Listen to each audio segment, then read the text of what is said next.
মাধ্যমিকের ইংরেজি গ্রামার নিয়ে অনেকের কিন্তু অনেক রকম চিন্তা আছে। আজ সেই চিন্তাটাকে কিছুটা কমানোর জন্য গুরুত্বপূর্ণ ফ্রেজাল ভার্বস একদম তোমাদের বুঝিয়ে দেবো আজকে এই ভিডিওর মাধ্যমে, যাতে পরীক্ষায় কালকে যখন দিতে যাবে তিনটে যে ফ্রেজাল ভার্বস থাকে যাতে একটুও ভুল না হয়। কারণ তোমাদের মনে রাখতে হয় ফ্রেজাল ভার্বসে কিন্তু ভার্বের ফরমেশনের সঙ্গে চেঞ্জ করে বসাতে হয়।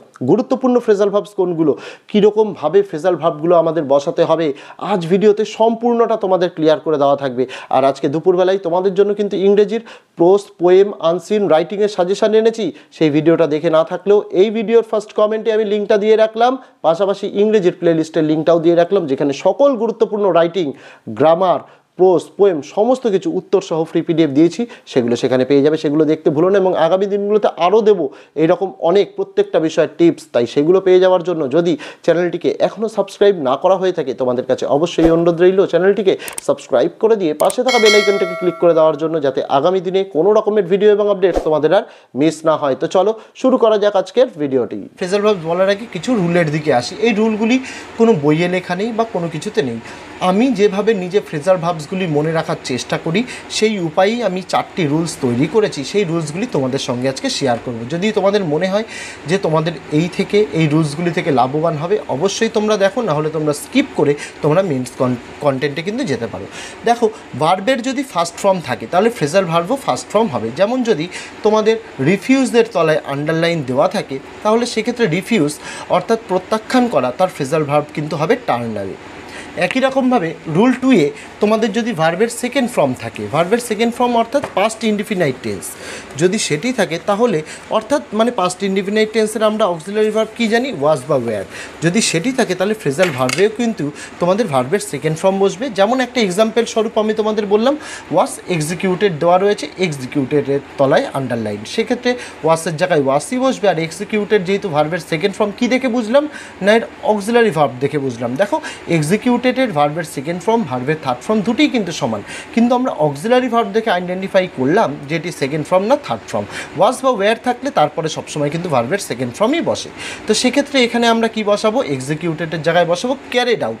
জেনারেলি এক্সিকিউটেড পরে কিন্তু ক্যারি আউট বসে, যেহেতু এখানে এক্সিকিউটেড আসে ভার্বের সেকেন্ড ফর্ম, তাই ক্যারিড আউট বসালাম। 3 নম্বর রুলের দেখো, ভার্বের সঙ্গে যদি আইএনজি থাকে অর্থাৎ ইনডিফিনাইট টেন্স, তোমাদের যদি কন্টিনিউয়াস টেন্স থাকে, সেটি প্রেজেন্টও হতে পারে, পাস্টও হতে পারে। প্রেজেন্ট কীভাবে বুঝবে, অক্সিলারি ভার্ব দেখে অ্যামিজার যদি থাকে, আর পাস্ট কীভাবে বুঝবে, যদি অক্সিলারি ভার্বে ওয়াজ বা ওয়্যার থাকে, তার সাথে যদি ভার্বের সঙ্গে আইএনজি যোগ থাকে তাহলে ফ্রেজাল ভার্বেও কিন্তু আইএনজি যোগ হবে। যেমন তোমাদের মিটিংয়ের তলায় ধরো লেখা এলো যে এম মিটিং বা ওয়াজ মিটিং, তারপরে মিটিংয়ের তলায় আন্ডারলাইন, সেখানে মিট এর ফ্রেজাল ভার্ব হচ্ছে কল অন, তাহলে মিটিংয়ের জন্য কি হয়ে যাবে, ফ্রেজাল ভার্বের সঙ্গেও আইএনজি যোগ অর্থাৎ কলিং অন হয়ে যাবে। 4 নম্বর ফর্মুলাটা কি, হ্যাভ থাকুক বা হ্যাজ থাকুক বা হ্যাড থাকুক, তারপরে আমরা জানি ভার্বের থার্ড ফর্ম বসে।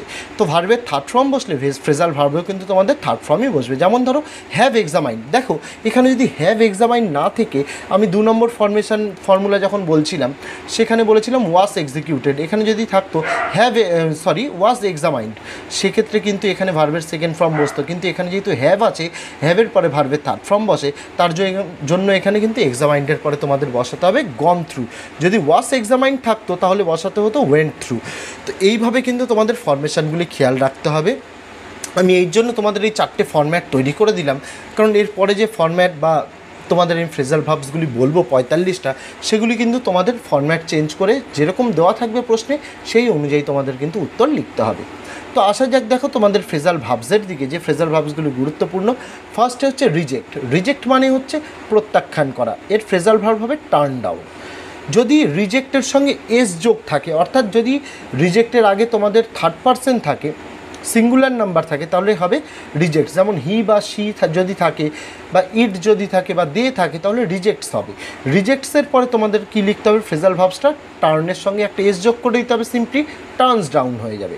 যদি তোমাদের এটা রিজেক্টেড থাকে, V2 বা V3-তে থাকে, তাহলে তোমরা এটা লিখবে টার্ন ডাউন, টার্নের সঙ্গে ইডি যোগ হয়ে যাবে। তারপরে ফ্রেজাল ভার্ব এফেক্ট। এফেক্ট মানে হচ্ছে প্রভাবিত বা কোনো কিছুর প্রভাব পড়া, এটার ফ্রেজাল ভার্ব হবে অ্যাক্ট অন। তারপরে 5 নম্বর হচ্ছে টোলরেট। টোলরেট মানে হচ্ছে সহ্য করা। এটা দেখো তোমাদের দুটো হয়, কিন্তু সবচেয়ে ইম্পর্টেন্ট হচ্ছে সেকেন্ড ফ্রেজাল ভার্বটা অর্থাৎ পুট আপ উইথ, এটাই ম্যাক্সিমাম জায়গায় থাকে, তবে কিছু কিছু জায়গায় কিন্তু বিআর উইথও থাকে, দুটির মানেই কিন্তু সেম। তারপর হচ্ছে ফেইল। ফেইল মানে হচ্ছে ব্যর্থ হওয়া, এর ফ্রেজাল ভার্ব হবে কিন্তু ব্রেকডাউন। 7 নম্বর যদি ফেইল থাকে অর্থাৎ ফেইলের সঙ্গে ইডি যোগ থাকে, তাহলে এটি হয়ে যাবে ব্রেকের সঙ্গে কী হয়ে যাবে, ব্রেক ডাউন হয়ে যাবে। তারপরে 8 নম্বর হচ্ছে এন্টার। এন্টারে তোমরা কী লিখবে, এন্টার মানে হচ্ছে প্রবেশ করা, তো প্রবেশ করা তোমরা কী লিখবে, ব্রেক ইনটু। যদি এন্টার্ড থাকতো তাহলে এটা হয়ে যেত ব্রোক ইনটু, ভার্বের ফরমেশন চেঞ্জ করতে হতো। 9 নম্বর হচ্ছে অ্যাপিয়ার। অ্যাপিয়ার মানে হচ্ছে আবির্ভাব হওয়া বা প্রদর্শিত হওয়া বা আসা, এটা হয়ে যাবে ব্রেকআউট। যদি অ্যাপিয়ার্ড থাকে, ওয়াস অ্যাপিয়ার্ড থাকে, তাহলে এটা হয়ে যাবে ব্রোক আউট। আর যদি হ্যাভ অ্যাপিয়ার্ড বা হ্যাড অ্যাপিয়ার্ড থাকে, তাহলে এটা হয়ে যাবে ব্রোকেন আউট। ভার্বের ফরমেশন অনুযায়ী তোমাদের চেঞ্জ করতে হবে। এন্ড, তারপর হচ্ছে এন্ড। এন্ড মানে হচ্ছে শেষ করা, এটা মানে হচ্ছে ব্রেকআপ। তারপরে 11 নম্বর হচ্ছে কজ। কজ মানে হচ্ছে কোনো কিছুর কারণ, এটা হয়ে যাবে ব্রিং অ্যাবাউট। তারপর হচ্ছে পাবলিশ। পাবলিশ মানে হচ্ছে প্রকাশ করা, এটা হয়ে যাবে ব্রিং আউট। তারপর হচ্ছে রিয়ার। রিয়ার মানে হচ্ছে তোমাদের পিছন দিক থেকে সামনে আনা, বা কোনো কিছু যেটা তোমার কাছে লুকোনো রয়েছে সেটা তোমার সামনে আনা, সেটি হয়ে যাবে তোমাদের ব্রিং আপ। 14 নম্বর হচ্ছে ভিজিট। ভিজিট মানে হচ্ছে দেখা করা, এটা হয়ে যাবে কল অ্যাট। ভিজিটেড থাকলে কলড অ্যাট হয়ে যাবে। 15 নম্বর হচ্ছে অ্যাবান্ডন। অ্যাবান্ডান মানে হচ্ছে থামিয়ে দেওয়া বা স্থগিত করে রাখা, এটা হয়ে যাবে কল আউট। অ্যাবান্ডান্ড, ম্যাক্সিমাম জায়গায় অ্যাবান্ডান্ড অর্থাৎ অ্যাবান্ডানের সঙ্গে ইডি যোগ থাকে, সেখানে হয়ে যাবে তোমাদের কলড আউট। তারপর হচ্ছে কনসিল। কনসিল মানে হচ্ছে গোপন বা সিক্রেট কিছু, এখানে কনসিলের জায়গায় সিক্রেটও থাকতে পারে, সেটি হয়ে যাবে কভার আপ। তারপর হচ্ছে সেন্ড। সেন্ড মানে হচ্ছে পাঠানো, এটি তোমরা লিখবে কল ইন।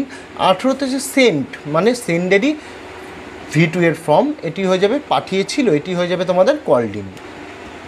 তারপরে 19 নম্বর হচ্ছে মিট মানে দেখা করা, এটি হয়ে যাবে কল অন। যদি থাকে মেট অর্থাৎ সাক্ষাৎ করেছিল বা দেখা করেছিল, এটি হয়ে যাবে কলড অন।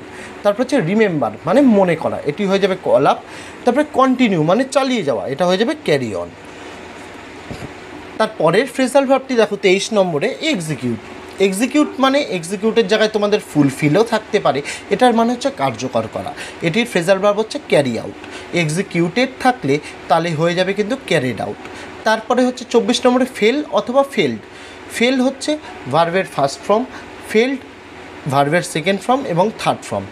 যাই থাকুক না কেন ফেলের সঙ্গে এটি হয়ে যাবে কাট ডাউন, কারণ এর যে ফ্রেজাল ভার্বটি ফেল মানে হচ্ছে কাটা। তো কাট ডাউন, এই কাটের 3টে ফরমেশনই হচ্ছে কাট, তাই আমি একসাথে এখানে দিয়ে দিয়েছি, ফেল হোক বা ফেল্ড হোক যাই থাকুক না কেন এটি তোমাদের হবে কাট ডাউন। তারপরে হচ্ছে ডিস্ট্রিবিউট। ডিস্ট্রিবিউট মানে হচ্ছে বিতরণ করা, এটি তোমরা ফ্রেজাল ভাবে লিখবে গিভ অ্যাওয়ে, যদি ডিস্ট্রিবিউটেড থাকে তাহলে গিভ অ্যাওয়ে হবে। তারপরে হচ্ছে সারেন্ডার। সারেন্ডার মানে হচ্ছে আত্মসমর্পণ করা, এটি লিখবে তোমরা গিভ ইন ফ্রেজাল ভাবে, আর যদি সারেন্ডার্ড থাকে তাহলে গিভ ইন হবে।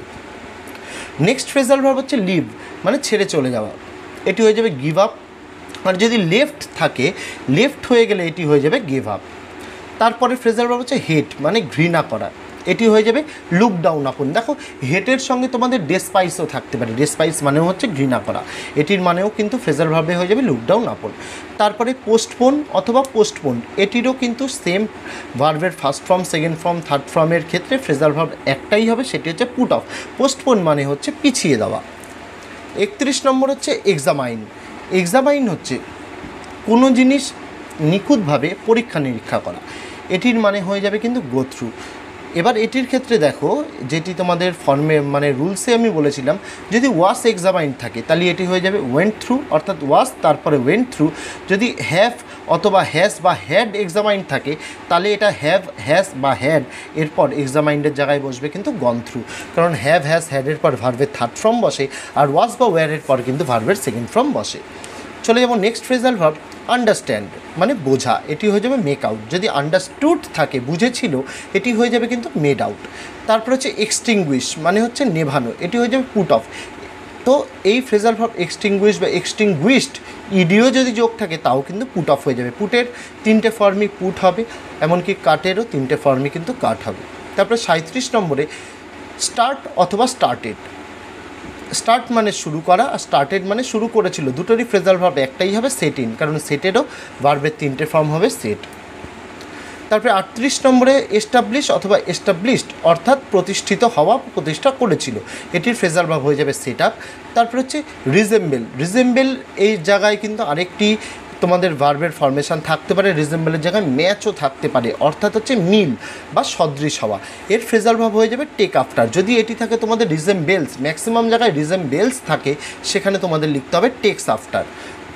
তারপরে ফ্রেজাল ভার্ব হচ্ছে রিফিউজ। রিফিউজ মানে হচ্ছে তোমাদের প্রত্যাখ্যান করাই বলতে পারো একদিক থেকে। এটি হয়ে যাবে টার্ন অ্যাওয়ে। যদি রিফিউজড থাকে তাহলে এটি হয়ে যাবে তোমাদের টার্ন অ্যাওয়ে। তারপরে 31 নম্বর হচ্ছে সার্চ বা ডিসকভার, কোনো কিছু খোঁজা, এটি হয়ে যাবে লুক ইনটু। যদি সার্চড বা ডিসকভার্ড থাকে তাহলে এটি হয়ে যাবে কিন্তু লুকড ইনটু।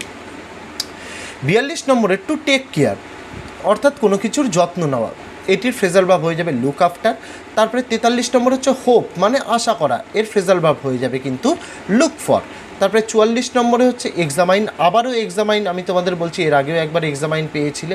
এক্সামাইন মানে হচ্ছে কোনো জিনিস নিখুঁতভাবে পরীক্ষা নিরীক্ষা করা, এটির ফ্রেজাল ভার্ব কিন্তু লুক ওভারও হতে পারে। শেষ ফ্রেজাল ভার্ব তোমাদের পরীক্ষার জন্য ইম্পর্টেন্ট, যে 45 নম্বরের লাস্ট, সেটি হচ্ছে শো মানে দেখানো, সেটি মানে হচ্ছে পুট আপ। তো এই ছিল ছাত্রছাত্রীরা তোমাদের গুরুত্বপূর্ণ ফ্রেজাল ভার্বস এবং সেগুলো কিভাবে ব্যবহার করে বসাবে, কোন জায়গায় কোন সঠিক ফ্রেজাল ভার্বটা কিভাবে ভার্বের পরিবর্তন করে বসাবে, সমস্তটাই ভিডিওর মাধ্যমে বুঝিয়ে দিলাম। তোমরা কমেন্ট করে জানিও ভিডিওটি কেমন লাগলো, এবং আগামী দিনে আরও অনেক কিছু অন্যান্য বিষয়েরও এইরকম নোটস কিন্তু দেবো, তার জন্য অবশ্যই তোমরা কিন্তু চ্যানেলের সঙ্গে যুক্ত থেকো। তো দেখা হচ্ছে তোমাদের সঙ্গে আগামী দিন অন্য কোনো বিষয়ে অন্য কোনো ভিডিও নিয়ে। ততদিন সকলে ভালো থেকো, সুস্থ থেকো।